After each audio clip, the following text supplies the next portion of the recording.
Hashtag Lakshmi माता की कथा। संतोष और समर्पण की महिमा। एक छोटे से नगर में केशव नाम का एक साधारण व्यक्ति रहता था। वह न अमीर था न गरीब, जो था उसी में संतोष कर लेता था। हर शुक्रवार सुबह वह दरवाजा साफ कर दीपक जलाता और मन से कहता, मां आप दें तो सही रास्ता दिखाना। केशव ने कभी किसी का हक नहीं मारा। उसके पास 2 रोटी हो और कोई भूखा आ जाए तो वह 1 रोटी उसे दे देता। लोग कहते, इतना दान करोगे तो खुद क्या खाओगे, लेकिन केशव मुस्कुराकर चुप रहता। एक शुक्रवार की शाम एक वृद्धा उसके द्वार पर आई। कपड़े साधारण, आंखों में थकान। बोली, बेटा आज रात सिर रखने की जगह मिल सकती है। केशव ने बिना सोचे दरवाजा खोला, अपनी आखिरी खिचड़ी उसे परोस दी और खुद खाली थाली लेकर बैठ गया। वृद्धा ने पूछा, तुमने अपना भोजन मुझे क्यों दे दिया? केशव बोला, मां पेट खाली हो सकता है पर दिल कभी खाली नहीं होना चाहिए। रात गहरी हुई, दीपक की लौ तेज हुई। वही वृद्धा प्रकाश में बदल गई। मां लक्ष्मी स्वयं वहां थी। मां ने कहा, लोग मुझे सोने चांदी में ढूंढते हैं, पर मैं उस घर में रहती हूं जहां संतोष, सच्चाई और करुणा होती है। तुमने मुझे बिना पहचाने आदर दिया। फिर प्रकाश धीरे धीरे विलीन हो गया। अगली सुबह से केशव के काम में बरकत आने लगी। ईमानदारी से काम करने पर लोग उस पर भरोसा करने लगे। धन आया पर घमंड नहीं आया। केशव जान गया, मां लक्ष्मी धन नहीं देती, वो धन को संभालने की बुद्धि देती है। तब से नगर में कहावत फैल गई, जहां दिल साफ हो वहां लक्ष्मी माता बिना बुलाए ठहर जाती है। शुभ शुक्रवार। जय माता दी। यह आपके लिए लक्ष्मी माता की एक मौलिक कथा है जो हर शुक्रवार को सुनाई जा सकती है। इसमें संपूर्णता और आदर्श संदेश है। आशा है आपको पसंद आएगी। लक्ष्मी माता की कथा। संतोष का वैभव। एक बार की बात है, एक वन के निकट साधारण सा गांव बसा था। वहां रामलाल नामक एक किसान रहता था। वह बहुत गरीब था, पर उसके हृदय में मां लक्ष्मी के प्रति अगाध श्रद्धा थी। हर शुक्रवार को वह स्नान करके साफ वस्त्र पहनता, घर की सफाई करता, एक दीपक जलाता और मां को स्मरण करके बस इतना कहता, हे माता मुझे धन नहीं सद्बुद्धि देना। एक दिन उसकी पत्नी ने कहा, सारे लोग तो धन धान्य मांगते हैं और तुम बस बुद्धि मांगते हो, क्या मां लक्ष्मी तुम्हें सुनती है? रामलाल ने विनम्रता से कहा, प्रिय, मां तो हर किसी की पुकार सुनती है, पर वह देखती है कि मांगने वाला क्या चाहता है, धन या संतोष। कुछ दिनों बाद गांव में भयंकर सूखा पड़ा। लोगों के खेत सूख गए, कुएं तक सूखने लगे। सभी भयभीत थे। रामलाल ने मन में ठाना कि वह मां लक्ष्मी से प्रार्थना करेगा। वह वन में गया, एक शांत स्थान पर बैठकर ध्यान लगाया और बोला, मां इस गांव को पानी दो, यहां के लोग भूखे न मरे। उसी रात उसे स्वप्न आया। मां लक्ष्मी प्रकाश स्वरूप उसके सामने प्रकट हुई और बोली, रामलाल तूने स्वयं के लिए नहीं सबके लिए मांगा है, इसलिए मैं तुझे एक वरदान देती हूं। तेरे गांव के बाहर जो पुराना कुआं सूख गया है उसकी खुदाई फिर से शुरू कर। वहां तुझे एक प्राचीन मूर्ति मिलेगी, उसे निकालकर गांव के बीचों बीच स्थापित करना। सुबह होते ही रामलाल ने गांव वालों को बुलाया और स्वप्न की बात कही। सबने मिलकर कुएं की खुदाई शुरू की। कुछ ही घंटों में उन्हें वह मूर्ति मिली। वह मां लक्ष्मी की प्रतिमा थी जो चमकदार पत्थर से बनी हुई थी। गांव वालों ने उसे साफ करके एक चबूतरे पर विराजमान किया। जैसे ही मूर्ति स्थापित हुई, आसमान में बादल छा गए और मूसलाधार बारिश शुरू हो गई। सारा गांव हरा भरा हो उठा। लोगों की खुशी का ठिकाना न रहा। उसी रात फिर मां लक्ष्मी रामलाल के सपने में आई और बोली, तूने अपने लिए नहीं सबके लिए काम किया, इसलिए मैं तुझे धन भी दूंगी। कल सुबह जब तू अपने खेत में जाएगा तो वहां एक पुराना घड़ा दबा हुआ मिलेगा, उसे निकाल लेना। रामलाल ने कहा, मां मुझे धन नहीं चाहिए। मां मुस्कुराई, जानती हूं, पर वह धन तेरे लिए नहीं है। उससे तू गांव के लिए एक धर्मशाला और एक अन्न भंडार बनवाना, गरीब बच्चों की पढ़ाई का प्रबंध करना। तुझे विश्वास है ना? रामलाल ने हां में सिर हिलाया। अगले दिन सब कुछ वैसे ही हुआ। खेत में घड़ा मिला, उसमें सोने के सिक्के थे। रामलाल ने उनसे गांव के लिए एक सुंदर धर्मशाला बनवाई, एक अन्न भंडार खोला और गरीब बच्चों के लिए विद्यालय की व्यवस्था की। लोग आश्चर्य करते थे कि रामलाल इतना धन पाकर भी इतना विनम्र कैसे रह सकता है। तब रामलाल ने कहा, मां, लक्ष्मी धन देती है तो साथ में संयम और करुणा भी देती है। जो धन को अपना समझ लेता है, मां उससे दूर हो जाती है। गांव में हर शुक्रवार को मां लक्ष्मी की आरती होने लगी। रामलाल हमेशा आगे बैठता और आरती के बाद सबको प्रसाद बांटता। उसके जीवन में मां की कृपा हमेशा बनी रही, क्योंकि उसने धन को कभी अपनी संपत्ति नहीं बल्कि मां का आशीर्वाद समझा। कथा का सार, लक्ष्मी माता केवल धन की देवी नहीं है, वह संतोष, सद्बुद्धि और परोपकार की प्रतीक है। जो व्यक्ति स्वार्थ रहित होकर दूसरों की भलाई के लिए धन का उपयोग करता है, मां उस पर सदैव प्रसन्न रहती है। शुक्रवार का व्रत और पूजा मन से करो, मां की कृपा अवश्य बनी रहेगी। शुभ शुक्रवार। जय लक्ष्मी माता। कथा का अगला भाग, प्रकाश की यात्रा। समय बीता। रामलाल का गांव समृद्धि की मिसाल बन गया। लेकिन एक दिन दूर के एक राज्य से कुछ लुटेरे गांव में घुस आए। उन्होंने सुना था कि इस गांव के मंदिर में मूल्यवान मूर्ति है और लोगों के पास धन है। उन्होंने गांव को घेर लिया और मां लक्ष्मी की मूर्ति को लूटने की ठानी। गांव वाले डर गए। रामलाल ने सबको समझाया, डरो नहीं, मां स्वयं अपनी रक्षा करेंगी। वह मंदिर के सामने बैठ गया और ध्यान में लीन हो गया। लुटेरे मंदिर तक पहुंचे। उनका नेता रुद्र एक बड़े से हथियार के साथ आगे बढ़ा, पर जैसे ही उसने मूर्ति की ओर हाथ बढ़ाया, अचानक मूर्ति से इतना तेज प्रकाश निकला कि सबकी आंखें चौंधिया गईं। रुद्र के हाथ जलने लगे, मानो आग लग गई हो। वह चीखता हुआ वहां से भागा। उस रात रुद्र को स्वप्न आया। मां लक्ष्मी उसके सामने प्रकट हुई और बोली, तूने जो कुछ किया है उसका पश्चाताप कर, नहीं तो तेरा जीवन नर्क बन जाएगा। रुद्र की आंखें खुल गईं। उसने तुरंत अपने सभी साथियों को इकट्ठा किया और कहा, हमने बहुत पाप किया है, अब हमें सुधरना होगा। अगली सुबह रुद्र और उसके साथी हाथ में फूल और प्रसाद लेकर गांव में आए। सबने सोचा फिर कोई मुसीबत आई है, पर रुद्र ने सबके सामने घुटने टेक दिए और कहा, मुझे क्षमा कर दो, मैंने पाप किया था। मां लक्ष्मी ने मुझे दर्शन दिए और सही रास्ता दिखाया। गांव वाले हैरान रह गए। रामलाल आगे बढ़ा और रुद्र को उठाया। उसने कहा, मां कभी किसी को दंड नहीं देती, वह तो सिर्फ सही रास्ता दिखाती है। रुद्र और उसके साथियों ने गांव में ही रहने का निश्चय किया। उन्होंने मिलकर गांव के चारों ओर एक बड़ी दीवार बनाई ताकि भविष्य में कोई बाहरी खतरा ना आ सके। रुद्र अब गांव का रक्षक बन गया। मां लक्ष्मी की कृपा से वह गांव न केवल धन धान्य से बल्कि शांति और सुरक्षा से भी भर गया। दूर दूर से लोग यह कथा सुनने आते थे कि कैसे मां ने एक लुटेरे का हृदय परिवर्तन किया। कथा का अंतिम भाग, मां का सच्चा स्वरूप। कई वर्ष बीत गए। रामलाल बूढ़ा हो गया। एक दिन उसने अपने पुत्र को बुलाया और कहा, बेटा, अब तुम इस गांव की जिम्मेदारी संभालो। मुझे एकांत में मां का ध्यान करना है। पुत्र ने पूछा, पिताजी, आपने मां लक्ष्मी को सचमुच देखा है? वे कैसी हैं? रामलाल मुस्कुराया, मां का कोई एक रूप नहीं है, वह तो प्रेम है, करुणा है, न्याय है। जब मैंने उन्हें देखा तो वह प्रकाश थी, जब रुद्र ने देखा तो वह भयभीत करने वाली प्रतीत हुई। पर सच तो यह है, मां हर उस हृदय में बसती हैं जो निस्वार्थ भाव से दूसरों के लिए जीता है। इतना कहकर रामलाल वन की ओर चले गए।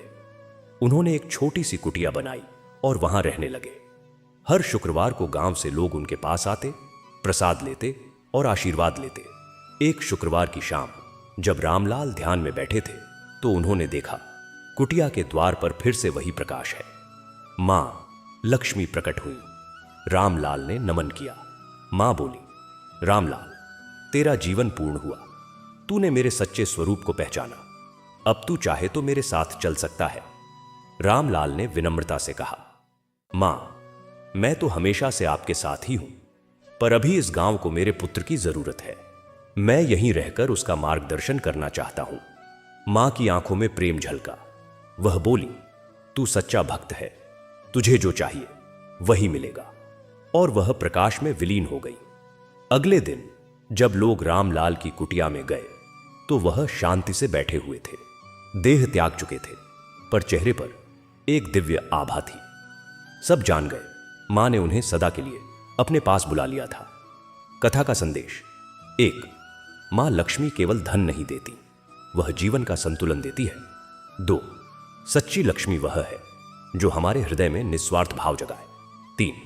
शुक्रवार का व्रत केवल उपवास नहीं, आत्मशुद्धि का दिन है। शुक्रवार की पूजा विधि संक्षिप्त। 1. सुबह स्नान कर साफ वस्त्र धारण करें। 2. घर की सफाई करें, विशेषकर पूजा स्थल की। 3. लाल या पीले फूल, कुमकुम, चावल से मां लक्ष्मी का चित्र स्थापित करें। 4. दीपक जलाएं, मिठाई का भोग लगाएं। 5. इस कथा को पढ़ें या सुनें। 6.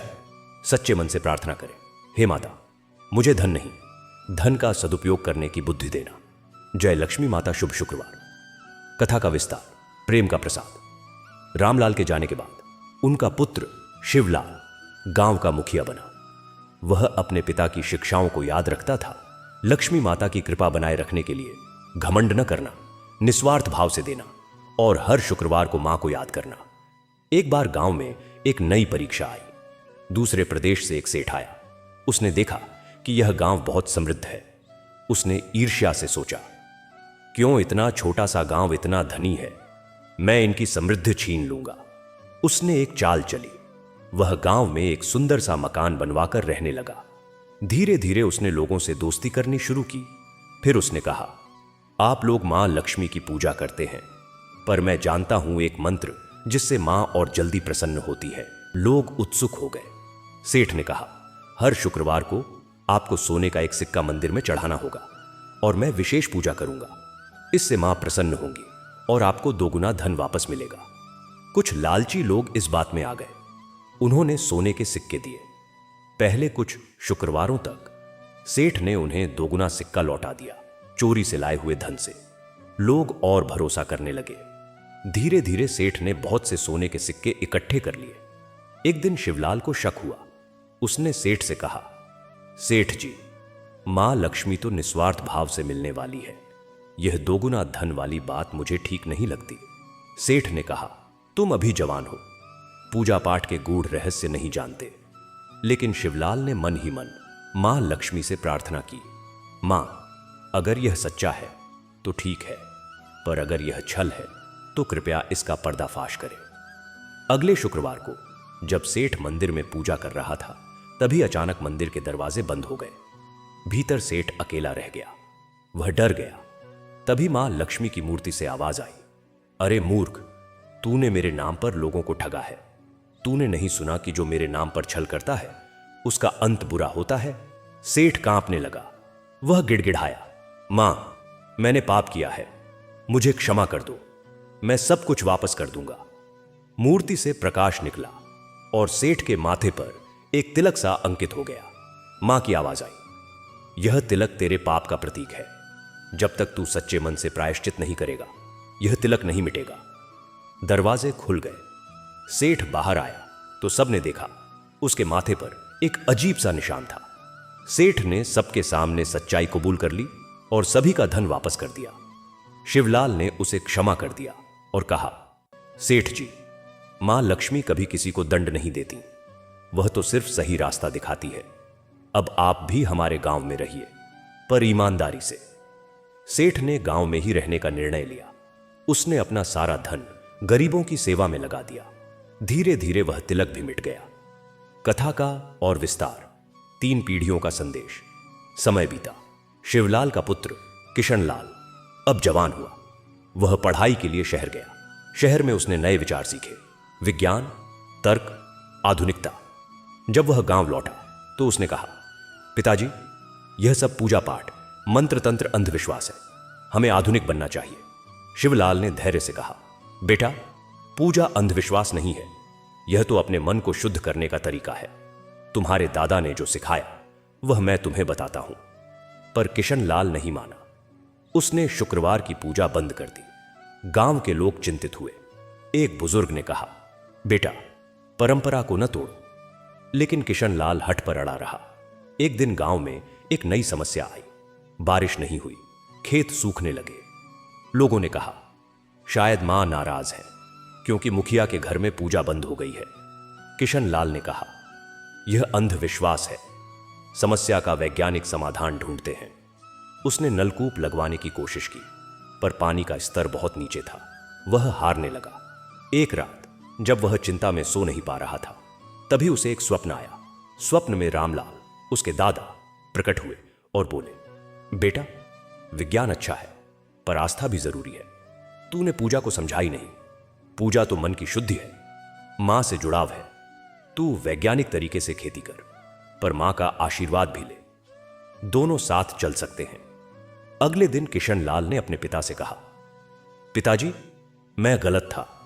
मैं आज से हर शुक्रवार को पूजा करूंगा, पर साथ ही वैज्ञानिक तरीके से गांव की समस्याएं भी सुलझाऊंगा।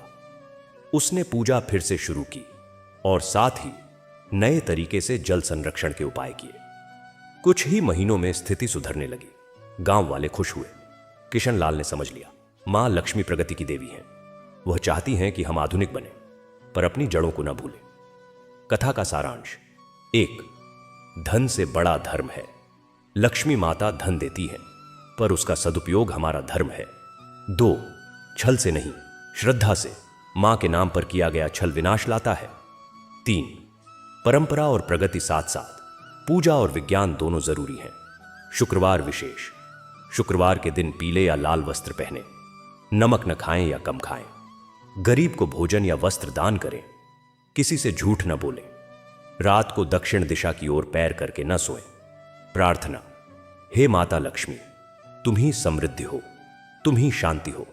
मेरे घर में सुख समृद्धि बनाए रखना, पर साथ ही मुझे संतोष और सद्बुद्धि देना। जो मांगू सबको देने की भावना देना। जय माता दी। समाप्तम। कथा का नया प्रसंग, अदृश्य स्पर्श। किशन लाल के समय के बाद गांव और भी विकसित हुआ।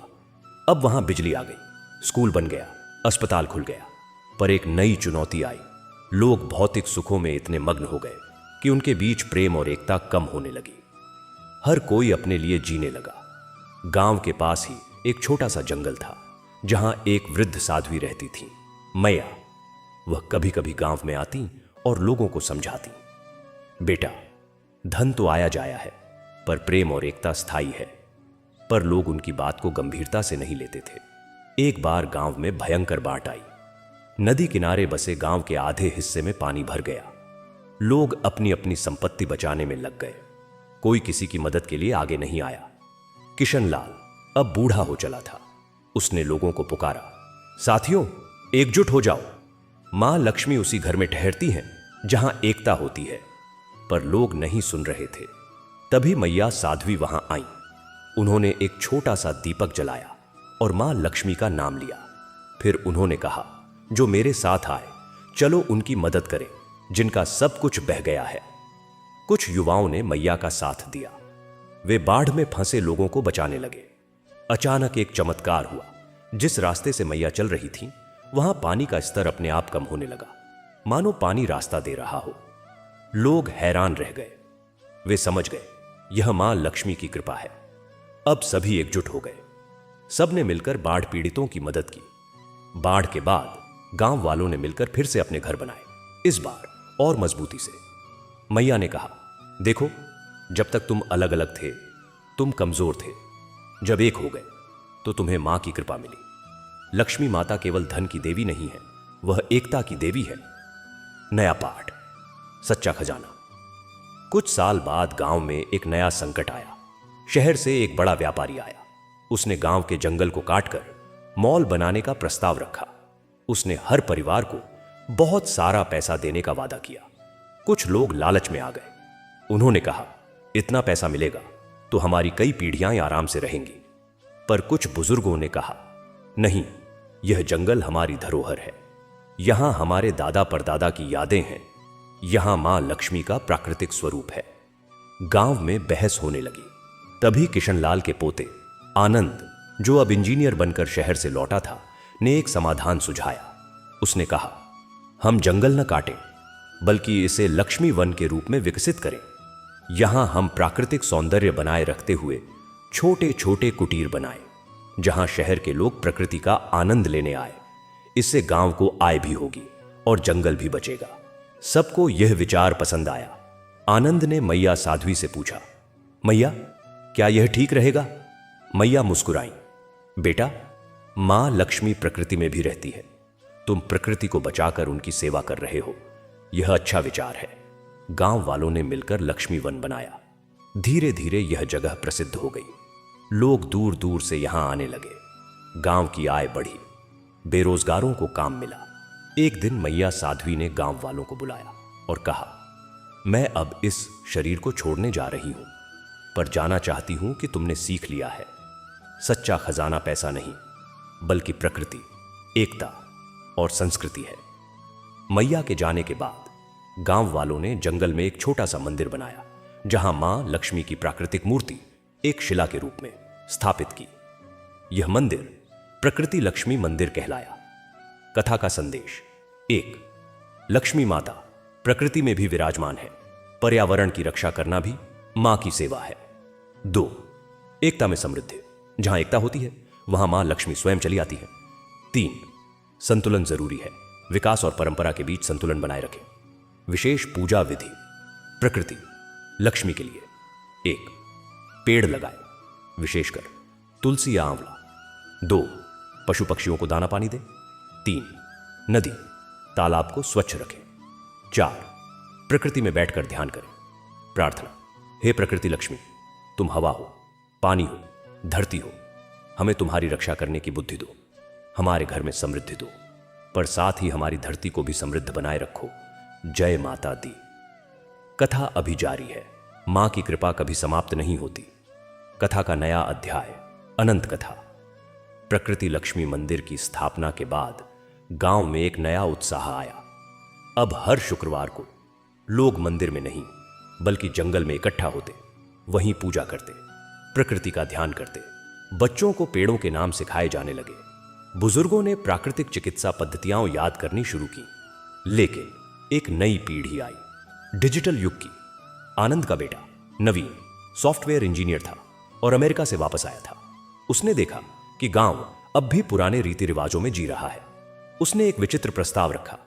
दादाजी, उसने आनंद से कहा, क्यों न हम एक डिजिटल लक्ष्मी मंदिर बनाए, एक ऐप जिससे पूरी दुनिया में बसे भारतीय शुक्रवार की पूजा कर सके, वर्चुअल दीपक जला सके, ऑनलाइन प्रसाद बांट सके। आनंद चिंतित हुआ, पर बेटा, पूजा तो मन की शुद्धि है, स्क्रीन पर क्लिक करने से कैसे होगी? नवीन ने समझाया, जमाना बदल गया है। जो लोग दूर हैं वे भी तो मां से जुड़ना चाहते हैं। गांव में फिर बहस छिड़ गई। कुछ युवाओं ने नवीन का साथ दिया, बुजुर्गों ने आपत्ति की। तभी एक विचित्र घटना हुई। एक शुक्रवार की सुबह जब नवीन अपने लैपटॉप पर काम कर रहा था तो अचानक स्क्रीन पर एक दिव्य प्रकाश दिखाई दिया। प्रकाश में से एक आवाज आई, बेटा, तू मुझे डिजिटल दुनिया में ले जाना चाहता है? नवीन हैरान रह गया। उसने कहा, मां, क्या आप? आवाज ने कहा, मैं हर जगह हूं, प्रकृति में, मंदिर में और अब इस डिजिटल स्क्रीन में भी। पर याद रख, मैं केवल तभी प्रकट होती हूं जब मन शुद्ध हो। तेरा मन शुद्ध है, पर तू भूल रहा है कि पूजा का असली अर्थ है समय देना, ध्यान देना, श्रद्धा देना। नवीन ने पूछा, तो क्या मैं ऐप न बनाऊं? मां की आवाज मुस्कुराई, बना, पर ऐसा बना कि लोग स्क्रीन पर क्लिक करके खुद को शांत कर सके, ध्यान कर सके, दूसरों की मदद कर सके। मेरा डिजिटल रूप भी तो प्रेम और शांति फैलाए। यह कहकर प्रकाश विलीन हो गया। नवीन ने गांव वालों को सब कुछ बताया। अब सभी सहमत हुए। नवीन ने एक ऐप बनाया, लक्ष्मी माता डिजिटल आराधना। इसमें था 1. वर्चुअल दीपक, हर बार क्लिक करने पर एक असली दीपक गरीबों के घर में जलता। 2. ऑनलाइन प्रसाद, ऐप पर प्रसाद चढ़ाने से असली अन्नदान होता। 3. ध्यान गाइड, मां के मंत्रों पर ध्यान करने की विधि। 4. कथा संग्रह, लक्ष्मी माता की सभी कथाएं। ऐप ने दुनिया भर में ख्याति पाई, पर नवीन ने एक शर्त रखी, ऐप से होने वाली आय का आधा हिस्सा गांव के विकास और पर्यावरण संरक्षण में लगेगा। कथा का और विस्तार, तीनों लोकों में मां। एक दिन गांव में 3 अतिथि आए, एक वैज्ञानिक, एक सन्यासी और एक कलाकार। तीनों ने अलग अलग दृष्टिकोण से मां लक्ष्मी को समझने की कोशिश की। वैज्ञानिक ने कहा, लक्ष्मी प्रकृति का संतुलन है, जब प्रकृति संतुलित होती है तभी समृद्धि आती है। सन्यासी ने कहा, लक्ष्मी मन की शांति है, जब मन शांत होता है तभी सच्चा धन मिलता है। कलाकार ने कहा, लक्ष्मी सौंदर्य है, जहां सौंदर्य होता है वहां समृद्धि स्वयं आती है। तीनों में बहस होने लगी कि कौन सही है। तभी गांव के सबसे बुजुर्ग व्यक्ति 105 वर्षीय विद्यासागर जी, जो अब अंधे हो चले थे, ने कहा, बच्चों मेरे साथ चलो। वे तीनों उनके साथ चले। विद्यासागर जी उन्हें प्रकृति लक्ष्मी मंदिर ले गए। वहां उन्होंने कहा, अपनी आंखें बंद करो और सुनो। वैज्ञानिक ने सुना, पक्षियों का चहचहाना, पत्तों का सरसराना, जल का बहना। उसे एहसास हुआ यह प्रकृति का संतुलन है।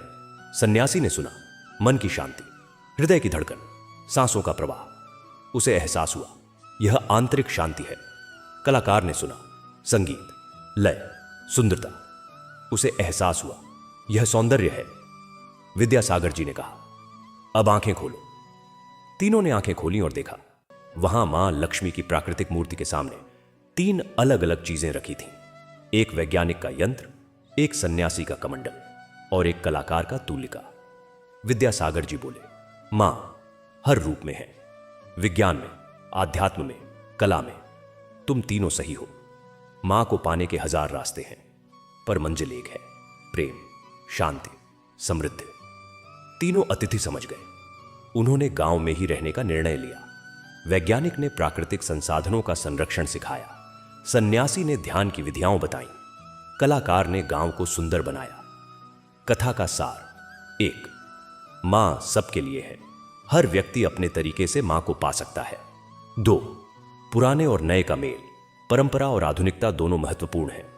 3, विविधता में एकता, अलग अलग विचारों से भी मां तक पहुंचा जा सकता है। आधुनिक पूजा विधि 1, सुबह उठकर मोबाइल बंद करके 10 मिनट ध्यान करें। 2, डिजिटल दीपक जलाएं पर असली दीपक भी जलाएं। 3, ऑनलाइन दान करें पर साथ है पड़ोसी की मदद भी करें। 4, प्रकृति का एक फोटो लेकर उसे पूजा स्थल पर रखें।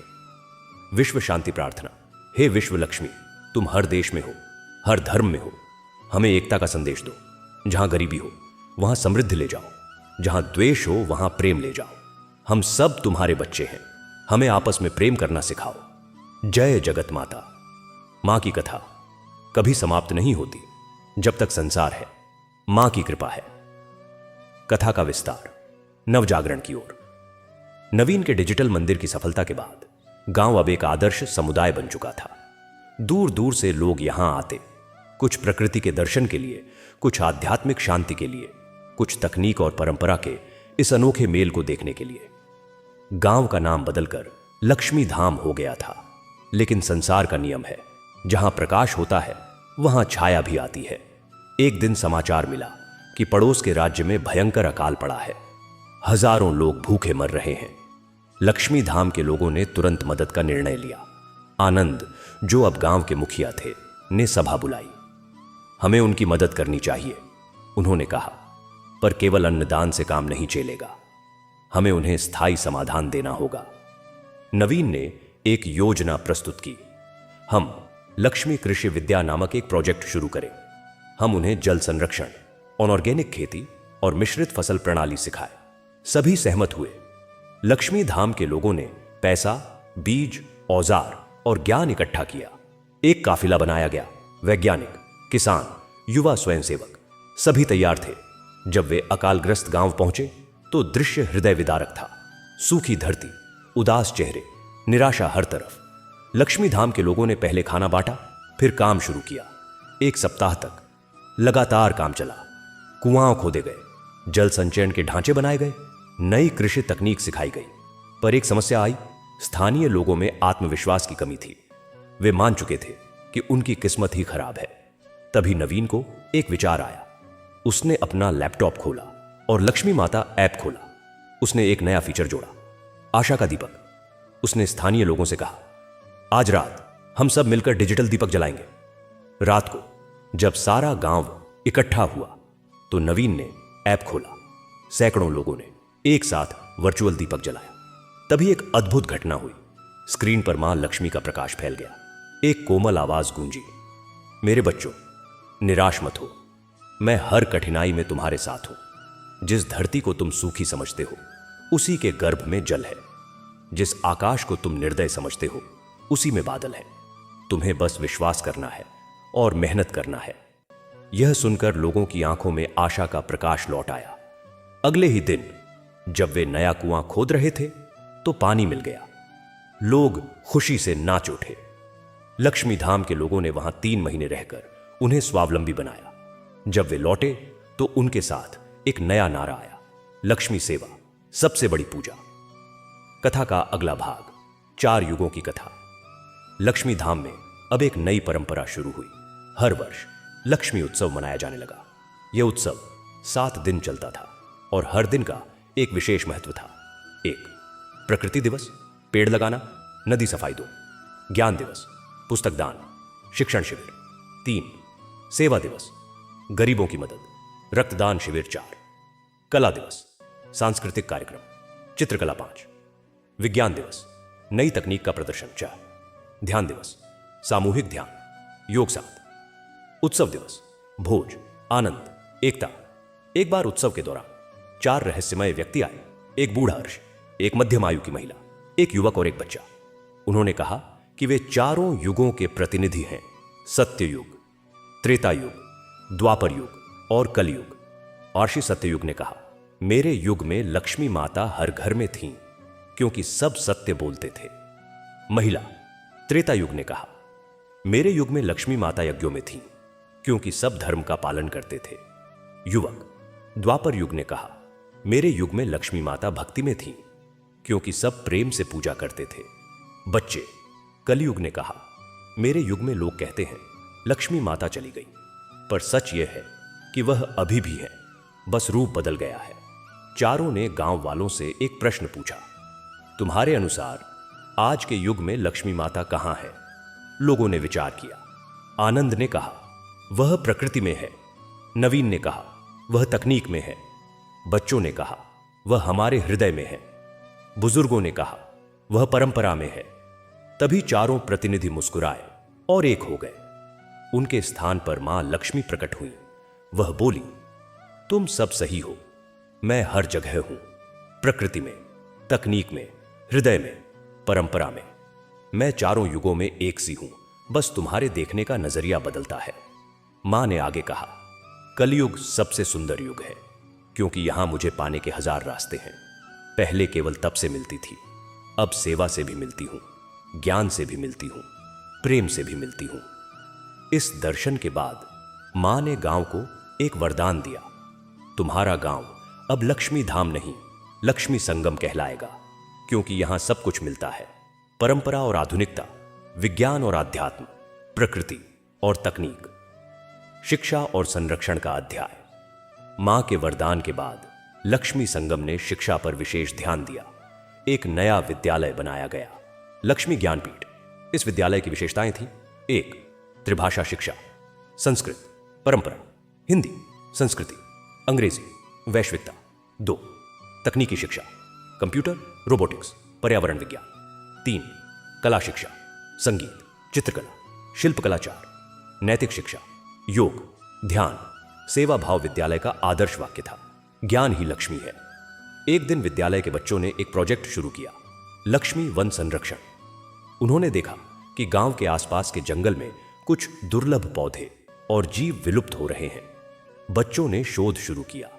उन्हें पता चला कि एक दुर्लभ जड़ी बूटी, लक्ष्मी बूटी, जो कभी यहां बहुतायत में होती थी, अब केवल 3 पौधे बचे हैं। यह बूटी कई बीमारियों में काम आती थी। बच्चों ने इन पौधों की सुरक्षा का बीड़ा उठाया। उन्होंने एक जैविक अभयारण्य बनाया, पर एक समस्या थी, पौधे फल नहीं दे रहे थे, बीज नहीं बन रहे थे। बच्चों ने मां लक्ष्मी से प्रार्थना की। रात को उनमें से एक बच्ची, प्रियंका, को स्वप्न आया। मां लक्ष्मी उसके सामने थीं और बोली, बेटी, यह पौधा केवल तभी फलता फूलता है जब इसके आसपास प्रेम का वातावरण हो। तुम सब मिलकर इसके पास प्रेम के गीत गाओ, प्रकृति का ध्यान करो।